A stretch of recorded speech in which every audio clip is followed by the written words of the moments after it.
on the recording.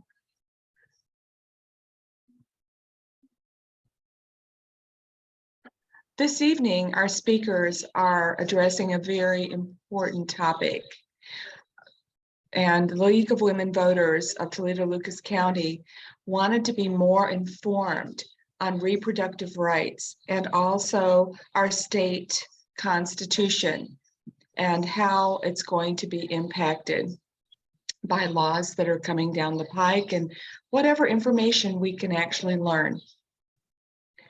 We were very fortunate to be able to reach out to Ohio Physicians for Reproductive Rights, and we have a panel of members who will be sharing their knowledge with us this evening. And so right now I'm going to introduce our first member, Dr. Nancy Lee, who practices family medicine in Northwest Ohio. And she is also the Secretary of Ohio Physicians for Reproductive Rights. So Nancy, I'm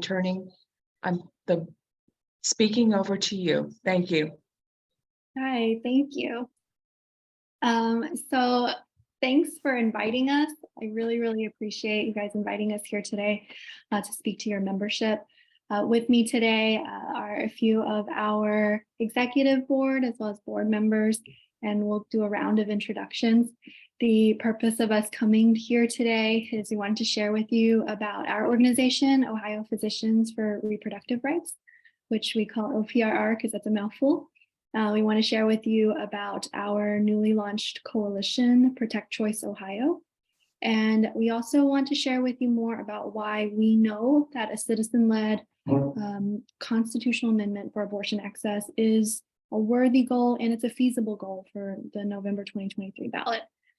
So we have a short presentation here for you today. Thanks for having us for it. And at the end, we want to take everyone's questions. So if you have questions that you think of, you don't want to forget, we invite you to put them into the chat so that we can answer all of them at the end, or ask them out loud at the end of the presentation. We'd love to take them.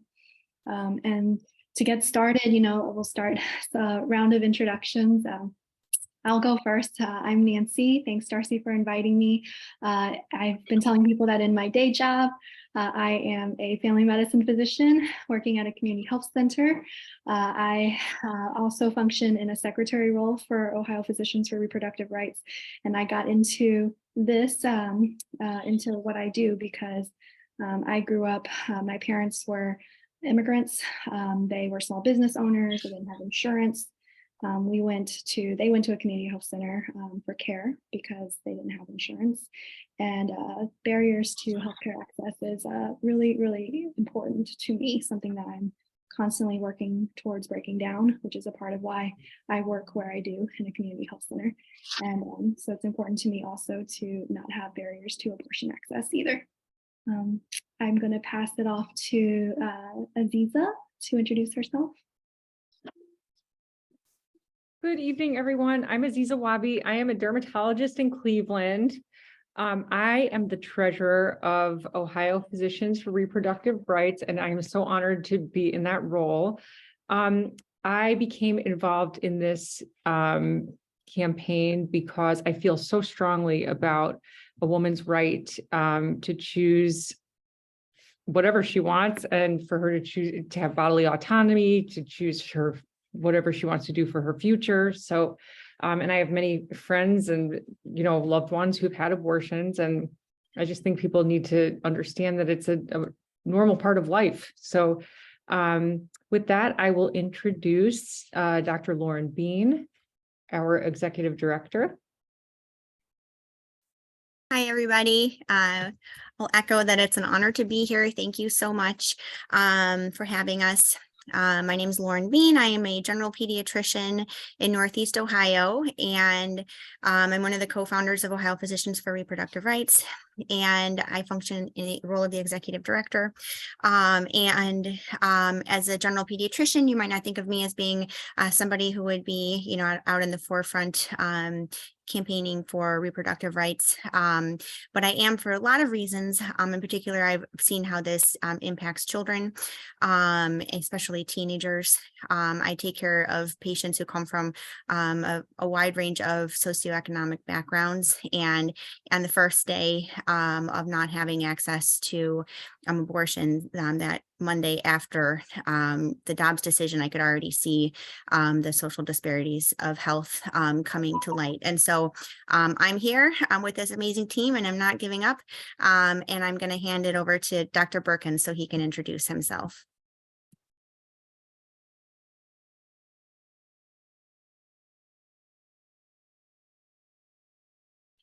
You're on mute. There we go. My grandkids make fun of me all the time that I don't know how to do this stuff. My name is Dr. David Burkans, and I'm a longtime practicing OBGYN in the Northeast Ohio area. And starting in the early 2000s, became more involved in abortion work. And just as background, I went to medical school and did my training in that school up north, about 40 miles north of you in Ann Arbor. And when I graduated from medical school in 1973. So essentially, that was the year of Roe. 50th anniversary is coming up this weekend. So abortion has basically been legal in most of my time. And I might just, from a Toledo connection, my first chief resident was Lance Talmadge, who was a very prominent OBGYN in the Toledo area, and actually one of the founders of University of Toledo Medical School. But I often point out, I have seen the erosion of women's access to reproductive health. When I went back to Cleveland in 1977, there were 8 abortion clinics in Cuyahoga County. There are now 8 in the entire state of Ohio. It used to be very easy to do abortions at a local hospital. It's virtually impossible to do them in any local hospital now, either because of legal restrictions or because of politics.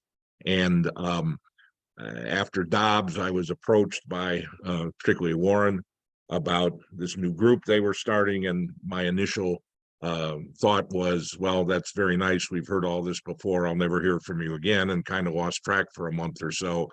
And then brought back into it, and just amazed at what these women have done to start the process and push it forward to guarantee women's reproductive rights in Ohio. Thank you, Dr. Birkins. I don't know if you saw in the chat that somebody here says they were at U of M at the same time as you. Oh, I did. Yeah. So kind of getting us started, I'm going to review very briefly what the state of abortion in Ohio is right now. I think most of you who are taking the time out of your day to attend right now know, but just some updates. We all started because of the Dobbs decision, which overturned Roe v. Wade and effectively led to a type of trigger ban, so-called the heartbeat bill, or SB 23. That is actually currently on hold. There's a stay on it. We are operating under previous abortion regulations right now, rather than the heartbeat bill. The heartbeat bill would have outlawed most abortions on detection of fetal cardiac activity, which is 6-week gestational age. That's like 2 weeks after most women have a missed period. It's really difficult. That's currently on hold, and previous abortion regulations would take us to 21 weeks, 6 days for the most part. There was an attempt to appeal this. The state did try to appeal this around December in the winter and lost that request to appeal. Our expert litigators think that this is probably not going to carry us all through 2023, maybe midway through 2023. So we as physicians feel that this is going to become more and more urgent as we near this having to be heard by the Ohio State Supreme Court. So eventually, this is going to have to be heard by the Supreme Court. We know that it's currently majority anti-choice, more conservative, and so feeling the urgency of this becoming a medical crisis. Kind of adding to it is the fact, two things. One, that the Secretary of State has introduced a supermajority bill to require a 60% vote rather than 50% in order to have citizen-led ballot initiatives pass. And this is really aimed at things like this amendment. Another is, you may have heard in recent days that the Attorney General has threatened to try to have the heartbeat bill reinstated. So all of this is just underscoring something that we've been saying, which is the fact that this is a medical crisis and that there is some urgency to having this done quickly. And with that background, I'm going to let our Executive Director, Lauren Bean, give you some information about why Ohio Physicians for Reproductive Rights have come into play here. All right, thank you so much, Nancy. So again, I am the Executive Director of Ohio Physicians for Reproductive Rights, and our goal is to get a reproductive rights amendment on the ballot for the people to vote on this November 2023. And that is our primary goal. We are really not focused on anything else at this moment in time. And our secondary, well, and in addition, and to succeed in that goal, our goal is to work with everybody. We are here talking with you as we have been talking with groups for the last several weeks now, reaching out to community organizations, community leaders, political groups, religious groups, everything that we can think of, anybody who is interested and wants to do something now to activate a grassroots movement. And so that's why we are here today, and that's our goal, is to get abortion on the ballot in Ohio in 2023 through a large-scale grassroots movement. And so our organization, why are we doing this? How did me, a general pediatrician from Northeast Ohio, end up in this situation? So I think, we already mentioned why this is important to us. I see this, I'm a woman, I'm a mother, but I'm also a pediatrician taking care of kids, teenagers, and I can't stand the thought of my patients not being able to access care that they need, and is going to allow them to have a full and happy, successful life, healthy life. And we see this as a medical crisis. So we all share the opinion that, as physicians, as people, we have a duty to help make sure that our patients can get care that they need, because if they for every day that a person in Ohio cannot get access to abortion or anything related to it, is a day that somebody will needlessly suffer. And I'll talk a little bit more about that. But we feel very strongly that we as a physician group, so we've started this as a group of doctors back in the week after the Dobbs decision fell. Our organization, Ohio Physicians for Reproductive Rights, came together, and we wrote a letter that was signed by over 1,000 doctors and published in across the state, and published in the Ohio Dispatch, the Columbus Dispatch. All of those people came together in about 4.5 days, fairly organically, to sign this letter. And that's when we realized that, there's a lot of energy in the state. There's a lot of momentum. We're not the only doctors who are worried about this. Doctors across specialties and across the state are all concerned. And so that energy we ended up turning into this movement toward this ballot initiative. But we now have become a group that's much more than doctors. We are Ohioans. We are engaging everybody that we can who is interested and wants to participate, because this is all of our issue. And that's why we started our coalition, Protect Choice Ohio. And we are adamant that this is a human rights issue. This is not a political issue. We have to make sure that it continues to be a nonpartisan issue. And so, we are a nonpartisan organization. We feel very strongly that, this is something that people, and we know people from across the aisle feel that needs to change. So we want to be able to engage everybody and not alienate anybody. So a big question that comes up is, well, 23 versus 24. It seems like we talk about this every day, but we feel very strongly that this needs to go on the ballot in 2023. For us, this is no longer a debate. It has to go on the ballot in 2023 because this is a medical crisis. As Nancy mentioned, and many of you already know, so there's this temporary stay on the heartbeat ban, and that could easily be lifted. There have already been efforts to try to get it removed. The Attorney General has stated that he wants that stay to be lifted. And so we anticipate that will likely happen in 2023. So if that happens, then abortion will again become illegal in Ohio at 6 weeks gestation, which is 6 weeks from conception when you're counting. So that really is 2 weeks after a missed period, assuming you have regular menstrual cycles. And then after, so that will put us back into a state of crisis like we were in the fall. And we anticipate that, if and when that happens, things will probably get worse, because there's also a movement to pass the personhood bill, which defines life at the moment of conception. And that would make all abortion illegal in the state, would have implications for IVF, IUDs, and it would be a nightmare. And so if we wait to put this on the ballot in 2024, that means that it's very likely, most likely, that abortion will be illegal in the state of Ohio for over a year. And 11 weeks was too much. And we cannot let this happen. So we are moving that's why we are moving at the pace that we have been moving since last summer. And so other things to know about are that, so historically in Ohio, there have been other citizen initiated ballot amendments that have gone on the ballot, and the socially progressive ones have tended to do better in non-presidential years.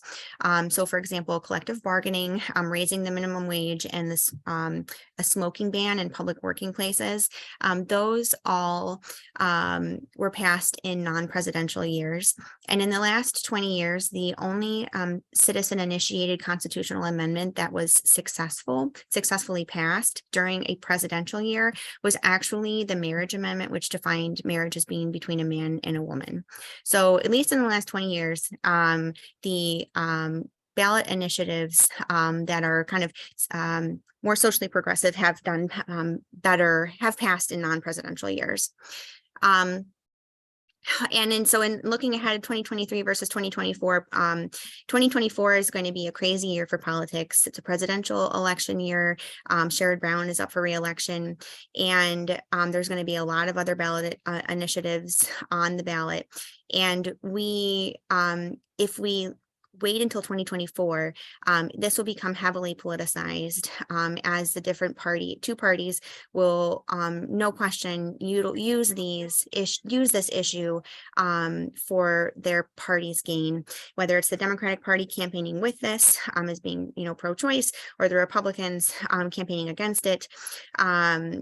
And that we see as being detrimental to the success of the issue, because there are many people in the middle and many Republicans who feel that this needs to, the people in Ohio should have the right to abortion. So we don't want that to be a distraction. Also, 2024 is going to be an extremely expensive year. Well, in 2024, as it's a presidential year, everything becomes more expensive, especially advertisements. So something that might, cost, the campaign will go up by tens of millions of dollars if we wait. And also the resources are going to be stretched thin. So in 2023, so we've been building a team.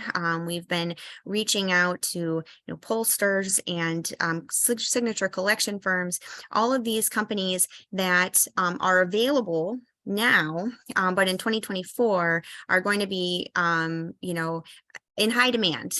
Also volunteers. There are a lot of volunteers that are eager and ready and willing right now. In 2024, it's going to be harder to tap into those troops. And finally, the energy is now, we feel this now.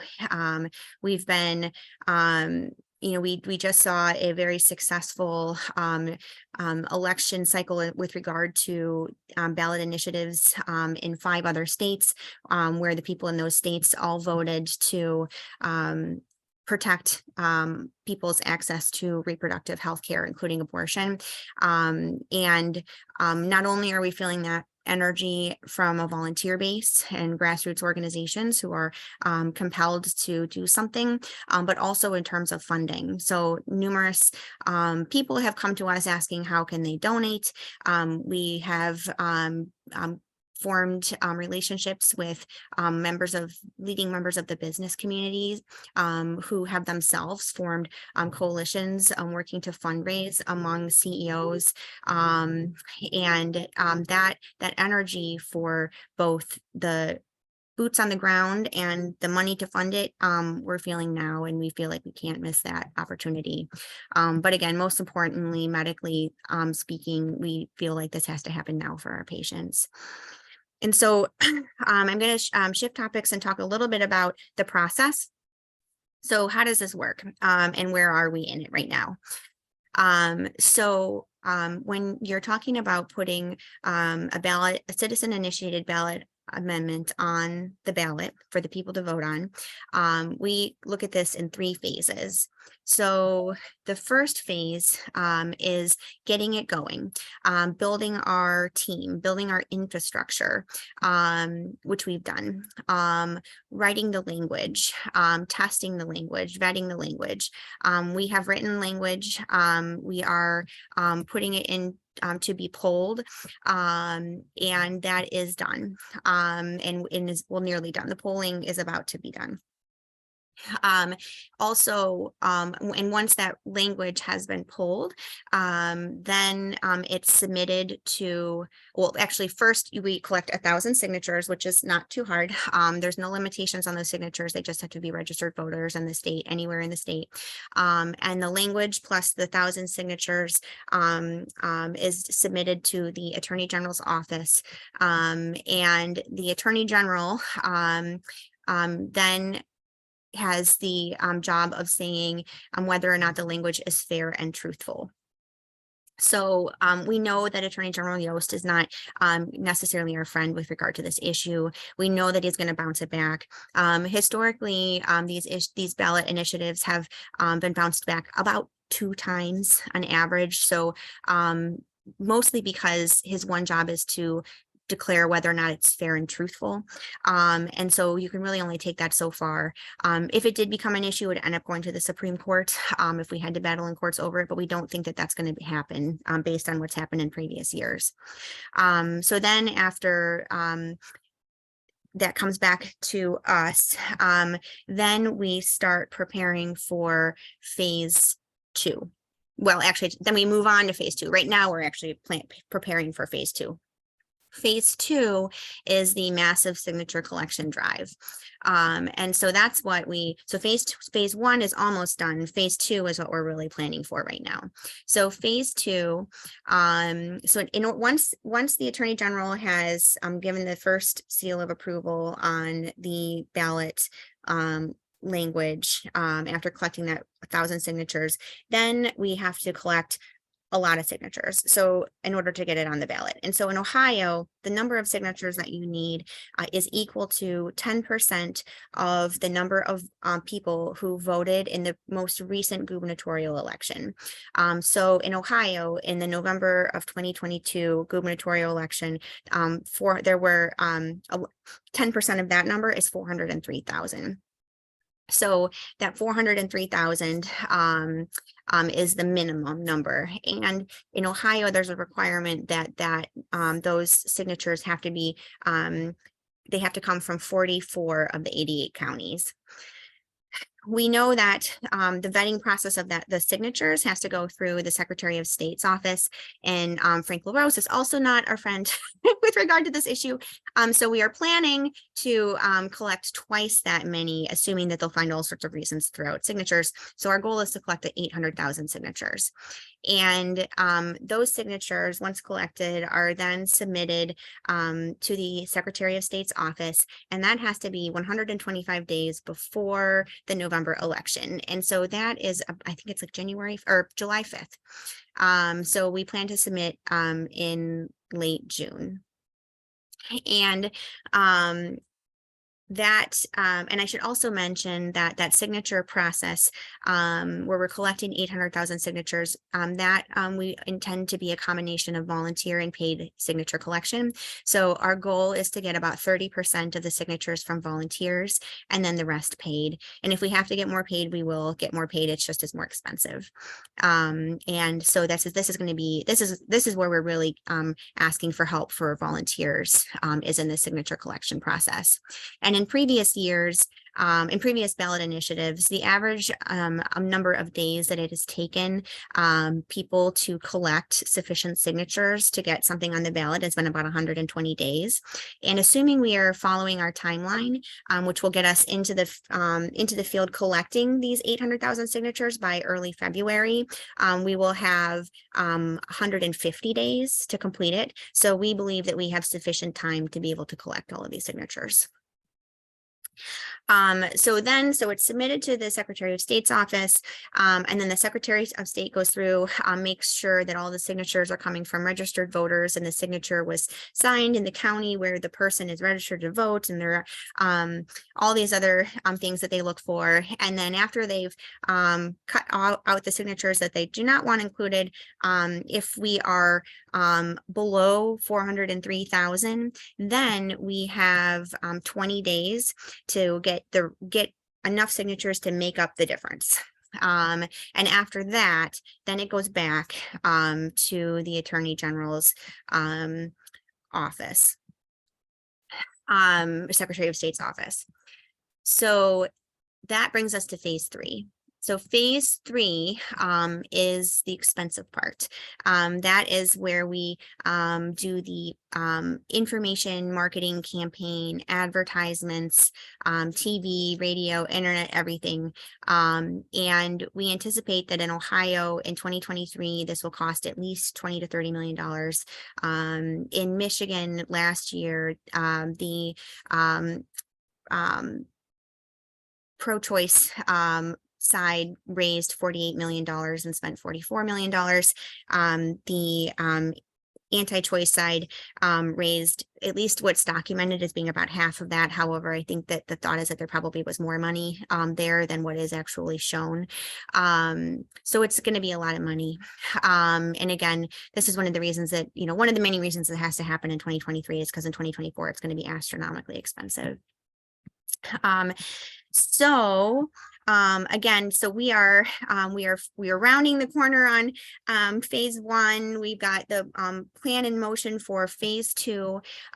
We have established this coalition with our goal being to bring everybody together to work on this.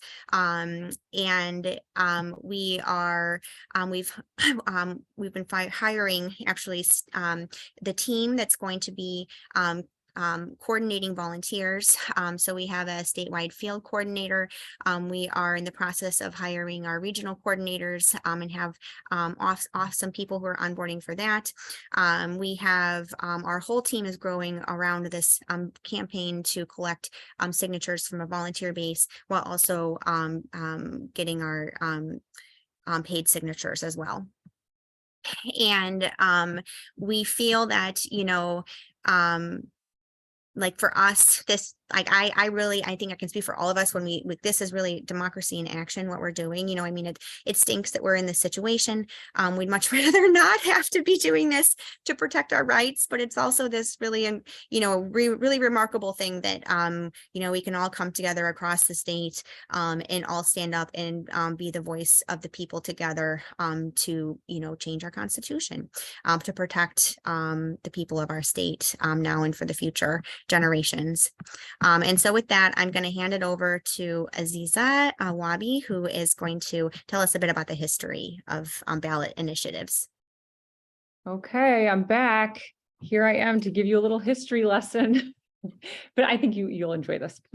So Winston Churchill said that those who do not know history are doomed to repeat it. So I think it is very important to talk about this in the context of ballot initiatives in Ohio in general. So our Constitution was adopted in the 1850s here in Ohio. It wasn't until 1912 that citizens gained the right to put issues on the ballot. That very year in 1912, the right for women to vote, see, I'm in good company here, was put on the ballot. It was put on the ballot again in 1914 and again in 1915. Of course, at that point, only men could vote. And there was a very powerful driver behind keeping women from voting, which was the alcohol lobby. They believed that giving women the right to vote would push prohibition into law. And of course, they did not want that. Of course, women didn't gain the right to vote until 1920 with the 19th Amendment to the US Constitution. So I think it's really, really important to note that the last time women's rights were on the ballot, put on the ballot by citizens in Ohio was over 100 years ago, in 1915. Abortion and reproductive rights have never been on the ballot here in Ohio. So we believe this is a new fight. Abortion and reproductive rights haven't been on the ballot because Roe offered protections.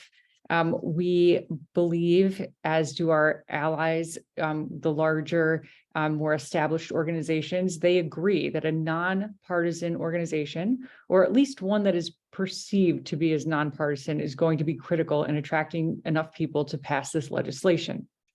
From 1912 until now, there have only ever been 71 citizen-initiated constitutional amendments on the ballot. The vast, vast majority, as Lauren told us, are outright rejected by the Attorney General. They do not make it easy, and we do not have a lot of friends in that legislature right now. Even once the amendment makes it, the language makes it past the Attorney General, the signature collection process is challenging and expensive. Of the 71 citizen-initiated amendments that made it onto the ballot from 1912 until now, only 19 have passed and 52 were rejected. So that tells me we need the absolute most favorable climate for a progressive constitutional amendment, and that is in 2023 for all of the reasons previously mentioned. It's wonderful that we even have this option to amend our Constitution here in Ohio. Only 17 states give citizens that right. I think we should also look at our initiative in the context of what has gone on in the past year around the United States. So not all states, as I just mentioned, have an opportunity for citizens to change their constitution. In states like Kentucky, Kansas, and Vermont, which all passed pro-choice amendments last year, only the legislature can place an amendment on the ballot. So as you can imagine, that is much less strenuous for the citizens, right? You don't have to raise all that money. You don't have to have language. You don't have to get all these signatures because the lawmakers just put it right on the ballot and then you vote. So of course, much cheaper. We got a bargain there in Kansas at $22 million total. So 11 million on each side. California does have a citizen-initiated process, but their proposition was placed on the ballot by their legislature. Michigan, as Lauren mentioned, has the most similar process to us. Citizens can initiate amendments there. In Michigan, their big campaign was entitled Reproductive Freedom for All. In that group was the major donors were the ACLU of Michigan, Planned Parenthood of Michigan, and Michigan Voices. Michigan Voices is a massive coalition of probably 100 grassroots groups that got together and pushed hard for this initiative. $48 million was raised, $44 million was spent by the pro-choice side. Of that total of the 48 million raised, the ACLU and Planned Parenthood combined contributed $10 million. So that leaves a lot more millions of dollars to be raised by everyone else. And as Lauren said, we do think it's really, really, really important. This is not any organization's issue. This is the people's issue. It takes three things to make these amendments happen: time, people, and money, but not necessarily in that order. Let's talk about time first. In the past 15 years, from filing with the AG to full signature collection in Ohio, it has taken an average of 110 days. We're around probably now in the 140s of days out from our July 5th deadline. So we still have plenty of time. Okay. Next, we'll talk about people. I think this one's really, really great to hear about. And I think it's inspirational. I think we can do it here in Michigan. So from the time they submitted their language in March in Michigan until the Supreme Court leak regarding Roe in early May, they gathered 2,000 volunteers. They were a little disappointed with that number. However, on May 6th, the day that the leak was publicized, 10,000 volunteers signed up just on that day. So I think we can have the exact same groundswell or even better here in Ohio. Eventually, they amassed 30,000 volunteers, and between May 6th, when that day of the leak, and June 29th, they gathered over 400,000 signatures. And the campaign announced that they had enough signatures to put the measure on the ballot on June 29th. And of course, last, I'm the treasurer. I've got to talk about money. This is very expensive. But I think, and we all know this is a cause that so many people are dedicated to. And I think, we have a really talented fundraiser. So, I think this can be done. It costs anywhere. The figures are all over the place. I've seen as high as $10 per signature, but I've seen $2 to $5 per signature. That sway comes from the fact that, some are volunteers and some are paid. So obviously it's more expensive to gather with paid people, but they tend to be, the volunteer signatures tend to be a little more accurate, and their certification rate is a little bit higher. Again, there's no limit on the amount of money that someone can donate to a ballot issue PAC in Ohio, and corporations can donate. Donations are submitted to the Secretary of State, so they cannot be anonymous. Please go to protectchoiceohio.com to learn more about how to volunteer or donate. And with that, we'll hear from Dr. David Burkans about what it's been like to perform abortions for all of these years in Ohio. And then hopefully he can comment on what it means to lose abortion clinics in the state. Do they ever come back, and all of the mechanics of that. So thank you very much.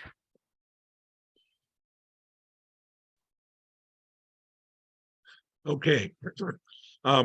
Just to, again, Toledo, I'm very familiar with Toledo, as I now am the owner and medical director of the only clinic in Toledo on Sylvania, which only does medical abortions.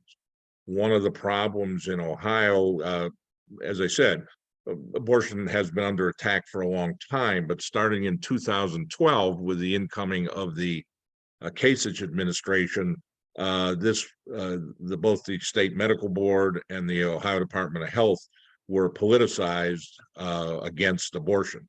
An example of that was John Kasich appointed Mike Gonadakis to the state medical board. He eventually became the president. And his day job is head of Ohio Right to Life, which, says I don't think he's very favorable for anything to do with abortion. The ODH makes it very, very difficult to get anything approved. And one of the big problems and why we don't do medical abortions in Ohio is you have to have a transfer agreement with a local hospital, something that's totally unnecessary. I can tell you from our clinic in Cuyahoga Falls, since we started doing surgical abortions in 2015, we've done well over 12,000. We've had one transfer. It's a very safe and easy procedure, and transfers are very rare. Plus, by law, a hospital has to take the patient anyways. But the problem is you can't. We had a transfer agreement with the University of Toledo Hospital, but by law, because they're a publicly funded hospital, they cannot have a transfer agreement with an abortion clinic. It's interesting. They can have a contract with us to train their residents, but they can't have a contract with us to take our patients, even though we virtually would never send them anyways. And then the only other system here in Toledo is ProMedica, which for a short time we did have an agreement with them, but they found a reason to back out. And their excuse always is, well, we don't want to be involved in the politics. At the same time, the CEO of ProMedica gives $1,000 a plate dinners for both Donald Trump and Mike DeWine. So this thing about politics is wrong. Now, Toledo is a little bit of an anomaly in that because of the proximity to Michigan, women in the Toledo area can access abortion in Michigan, whereas the rest of the state, you can still go to Michigan, but it's much further. Pennsylvania, unfortunately, most of the clinics, the only 2 clinics in Western Pennsylvania are in Pittsburgh, which is about an hour and a half from the border. So even though we were very restricted when Dobbs came down, I mean, we were all expecting it to come down. We just didn't know when it was going to essentially come. And but we figured, well, after it comes down, they'll give us 10 days to 2 weeks to take care of the patients that we've already scheduled. We had exactly 8 hours. Dave Yost rushed to the court and applied, and the court said, well, I have no choice to overturn it. I think it was interesting, as soon after that, his son and daughter-in-law came out and said, well, she'd had 2 abortions, and we think he's crazy. I think it was probably a very not a very friendly July 4th weekend at the Yost family. But I had to be the one to tell patients, I or my staff had to be the ones to tell patients that you can't have an abortion, and to send them away and to tell them, well, you can go to Michigan, you can go to Pennsylvania. And I can tell you, I have close contacts in both those. They were just overwhelmed at the Planned Parenthood in Ann Arbor, where I have a lot of connections still there. Over half the patients they were seeing were from Ohio. Plus, they were taking people from Indiana, they were taking people from Kentucky, and they just couldn't handle all of them.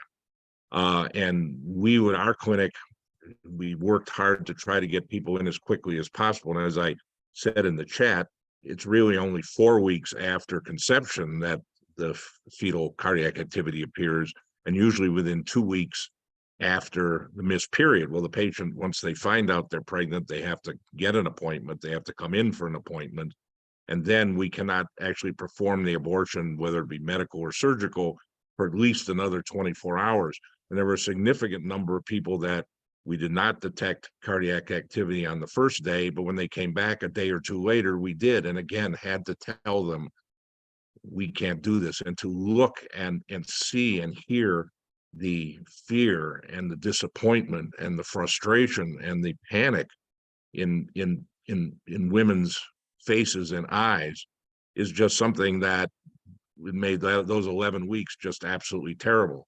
And if this happens, if we should have to wait till 2024, we're probably talking about maybe a year to 18 months that's going to go on.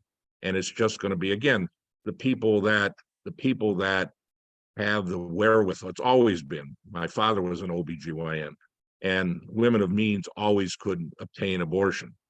And to just blithely say, oh, we'll give people money to go to another state or that, when you can't get childcare, when you can't get transportation, you can't take 2 days off to go up to Michigan or into Pennsylvania to get an abortion, you're just going to either have a baby, which you couldn't afford the ones you have, or resort to some of the illegal things would become much more common. And what I'll end with at this point is to say the old saying that F. Scott Fitzgerald had Nick Carraway say in The Great Gatsby was, the rich get richer and the poor get babies. And that's what's going to happen in Ohio.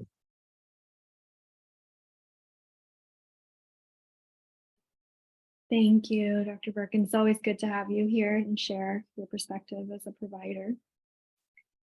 What kind of questions does everyone have? I want to start opening up the floor for questions. I know that there were some in the chat already. So Janet had asked, do we have a written plan out that includes a timeline, and asked if we could share it. And then somebody had mentioned regarding the timeline, Nancy Garney said 150 days prior to July 5th will start in February. Great. So great question about the timeline. So we do have a timeline. We have not condensed. It's like a very big timeline, day by day by day, between now and July 5th. We have not condensed that into something that can be shared. But that's a great idea, actually, and I will, because that would be very helpful. We are going to have, so we're going to be having volunteer training sessions. The first two will happen next week, and then we're going to be doing volunteer trainings. It will probably be at least twice a week going forward. And at those training sessions, by those training sessions, we'll probably be able to provide more details in our timeline. If you have specific questions about timing of things, we might be able to answer that today. But as far as like a shareable timeline, we don't have that yet, but that is a great question. I think I get the sense that the question is like, are we filing in early February? Is that what people are trying to ask? I'm sorry, I can't see. When will the petitions be ready? The petitions will be, so we are finalizing with the pollster. So we are working with the pollster who will test the language to make sure that there isn't anything in the language that the people who are, the representative population finds to be problematic. We tried our best in writing the language to avoid pitfalls. And the language is based off of the language that was just successful in Michigan, with taking into account polling that was done in response to that language that found certain parts of it to be problematic, as well as just our efforts to pare it down, make it simple, and as eloquent as possible.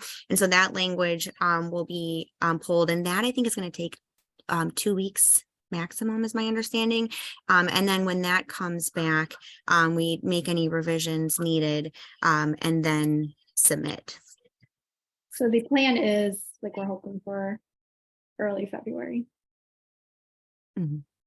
And then once that happens, then it has to go through the Attorney General's office, which, could take, 20 days. I don't know, hopefully not that long. But once it passes, then we will have petitions to be signed for our large scale volunteering effort. James has some questions about the abortion pill. What are the legal interpretations of the abortion pill in Ohio law? Who can get access to it in Ohio, and does it require a doctor's prescription? Dr. B, do you want to do this one? Yeah, I can answer that. Is that unfortunately the way Ohio law is written, it would not be available at a pharmacy. In the way Ohio law is written, a physician has to physically dispense the pill. Plus, as some people have pointed out, and also you cannot in Ohio mail this to the patient, because as many people have pointed out, even if we could do present a prescription at a pharmacy, that is going to detour many women who aren't going to be wanting to present an abortion prescription to the pharmacist because of, getting bad looks and all these other things. So the mail order would certainly be better. In Ohio, our clinic is the one that sort of invented this and the only one that's doing it. We're able to, and you cannot take the pill for at least 24 hours after it is after you sign the consent. And also the physician has to actually observe the woman taking the pill. So we invented a way that on the first day, we give the patient the pill and everything in a lockbox like the real estate agents use, and then we set up a Zoom call, and we do that way, and that's proved very popular. And as of yet, the state hasn't said it's illegal, but who knows? But that's the problem. And the pill is, in Ohio, over half of abortions are done by the pill. And in our clinics, we had like 4,200. All of them we do in Toledo are by the pill because that's all we can do. Our 3 clinics together did about 4,200 last year, which 3/4 were the pill. So the pill is very popular. But again, in Ohio, there's a lot of reasons it makes it more difficult to do. In other states, and can be done totally online. The patient may never even have to come to a clinic, and there's no reason that shouldn't be. I mean, the anti-choice people talk about, oh, this is a dangerous medication, and which makes no sense, because after they take the pill at your office, nothing happens for at least 24 hours. And it's been shown to be very safe. And certainly it's a lot safer than many of the drugs, such as anticoagulants, insulin, all those kind of things that people are taking by themselves at home all the time. So it makes no sense, but so much of what goes on in the anti-abortion world makes no sense. It doesn't make any sense indeed. Barb asks, which election, mayor in November, are you aiming to get the initiative in place? November 23. That would be a big sprint for May, indeed. And what do you know about the legislature's interest in putting something on the ballot about the 60% for passage? That's been changing a lot. Lauren or Aziza, do you guys want to answer? Sure. I was told by a political consultant that I was at lunch with the other day that they think it's very likely it's going to be on the November ballot. By the way, a citizen, I think a citizen amendment can't be on the May ballots. It has to be in a general election cycle. So it couldn't be in May anyways. And many people feel that they'll put it because Frank LaRose is probably going to be certainly one of the people that's going to be contending to be the Senate candidate, and they aren't going to want to embarrass him by not moving his signature issue forward. So it's very likely to be on the November ballot. Yeah, and that gives us even more reason for why this needs to happen this November 2023, because and although that's an unpopular bill, the 60% supermajority, if it did pass, that would make, especially if somebody mentioned the 88 counties needing representation, which was recently proposed, which is just crazy.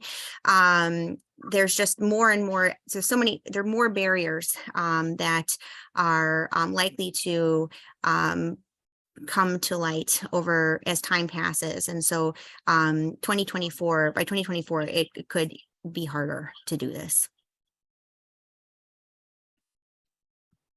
Marianne had a statement that the Ohio State House is formulating changes in the amendment process, like requiring signatures from 88 counties, 10% of voter population in that county. We had heard that too. Yeah, I agree. We have Chip from Channel 24 in Toledo, and he asked a question that we get a lot actually. What would you like people to know about the benefits of reproductive rights for women here in Northwest Ohio? Why is it important to people who may think that these things are just for politicians to take care of? I'll take this. Or if somebody else wants to. So thank you for coming and asking. That's a good question. So the benefits for reproductive rights. So, the right to make one's own. This is just sort of our perspective on, why it's important to have reproductive freedom, I think is the question, unless I'm misinterpreting it.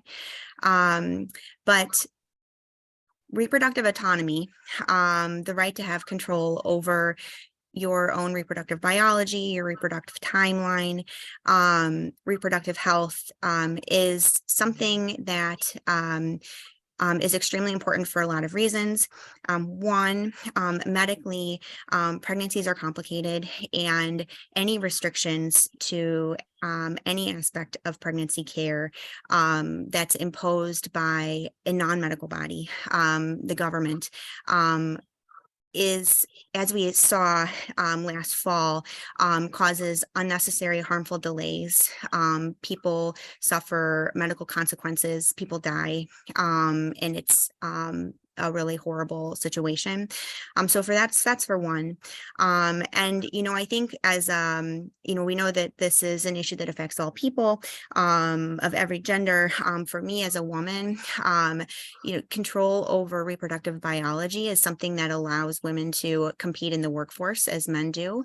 It allows us to have control over our futures and maintain our position in society.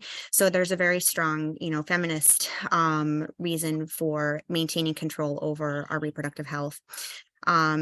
And, you know, and I think, and, you know, for us as physicians, you know, the rights to maintain, you know, reproductive control over your reproductive rights, we see also as, you know, we're defending the people of Ohio from government interference into the doctor-patient relationship.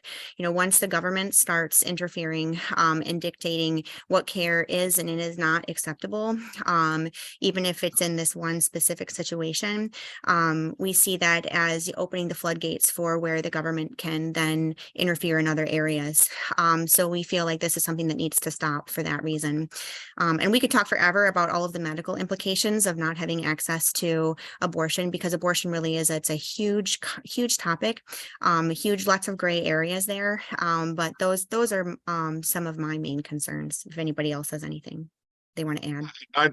I'd like to say, as you know, obviously I deal with this on a day-to-day basis, and one of the things that impressed me so much about this group when I got in front is that most people who are pro-choice and they're talking about pro-choice have never actually been to an abortion clinic and don't know what we do. And both Lauren and Aziza came to our clinic and spent a day and found out this is just basic medicine. And I think what your question is, Chip, is before Dobbs, a lot of this was for the politicians. It was very, people on our side, even though we were getting beat up all the time, we always knew there was a backstop. Roe was going to eventually protect abortion. It might make it more difficult to get, but it was going to protect it.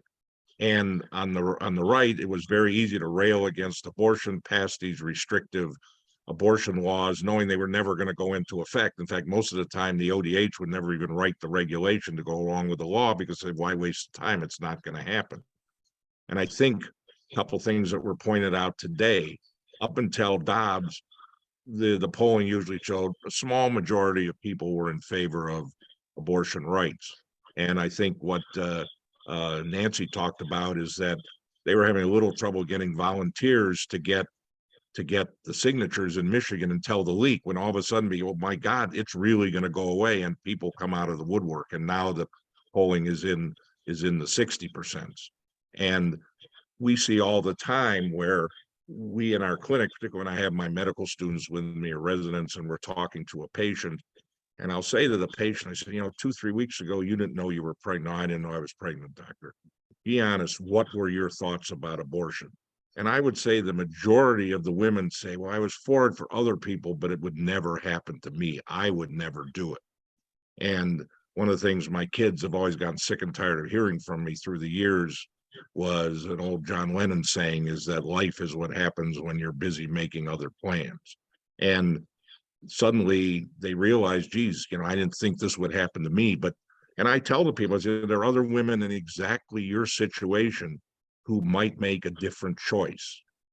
And they have a choice and you have a choice. And those people, the protesters out front there, they don't know you. They don't know anything about you, but somehow they know what your choice should be. And that's what now has become important. When Roe was in place, you didn't have to worry about it. You knew there probably always would be abortion.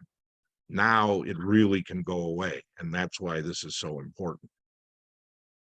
I would like to add too, I think Barb was mentioning in the chat here about things that all the ramifications. Oh, good. I'm not muted. Good.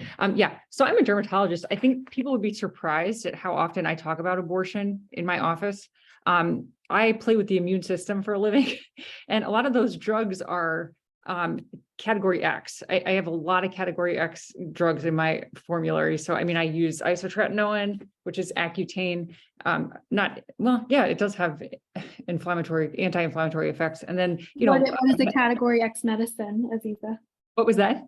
Oh, can you say what a category X medicine is? Accutane, methotrexate, mycophenolate mofetil. These are things that I use a lot in my practice. And I have to talk to all women of, reproductive potential about the fact that if you even have one exposure to these drugs, you could need an abortion.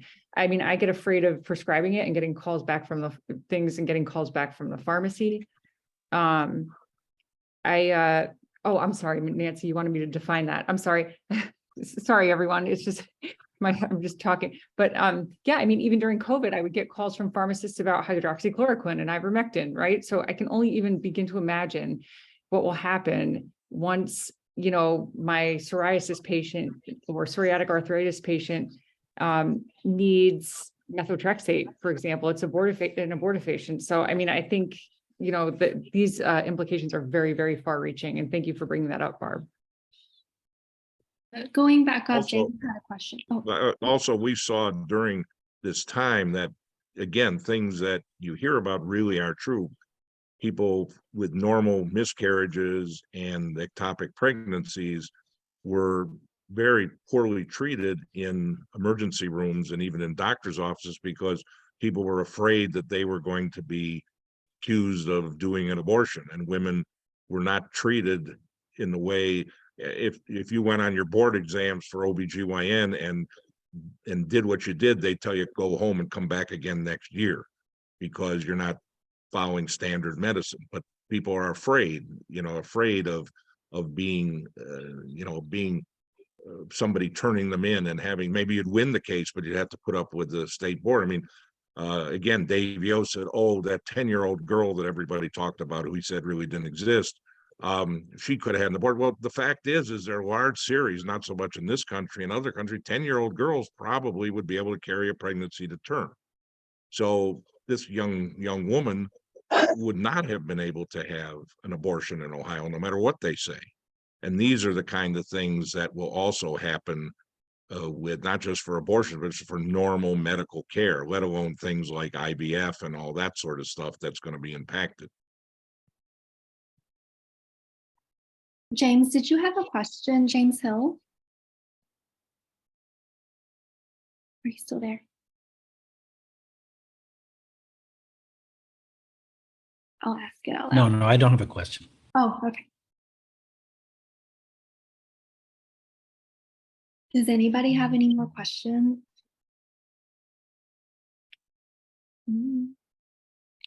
Okay. So I would like to kind of wrap up a little bit here. I would like to say thank you so very much for all of your information. This has been amazing. I know that there's been some discussion in the chat about availability of the recording of this. And I know that possibly, Nancy, you've been contacted, good. And for the league members, for the recording, it's going to be on our, in the members only portion of our website. And so nobody go anywhere, but Peggy Clancy, could you please stop recording?